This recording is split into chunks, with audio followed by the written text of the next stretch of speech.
Mo in chang à? Tole berbole. Okay, in bolang no. Na bokko shone. Boko chingi. Ichila de bo pana bun. Oh, wan ngo chia duk ta kon ngin da. O wa tem da chok. Enen bu etem etem dum jong nen. Yom sinini. Okay. Which school pana bun kan du? Pai goy.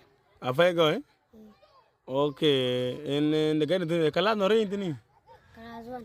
Kala wan? Amane ela duna no, ela no. Alam nufasha. Nan fasha? Okay. Usan dun nga, usan dun wapya itor.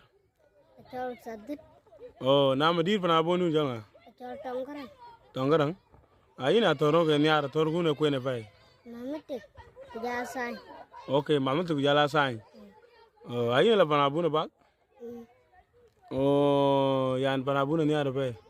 Amen ko da yin ko pengine le ke der sa du den ke.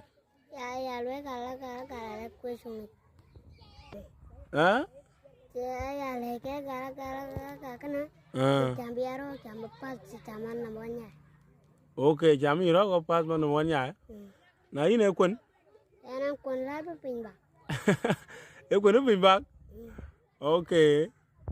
Okay, na woni kun na nura ba nu de nuri kun din la yodi. Anga lang zena lang kon. Ilang zenadin kun? Zenadin chibani? Nga wa zenada ni? Ama. Okay. Oh, yani mga bun kana fay goy. Okay. Okay. Awul sauce en gadin wala awul na wala awul. Awul sauce. Awul tawar. Ha? Awul tawar. Okay.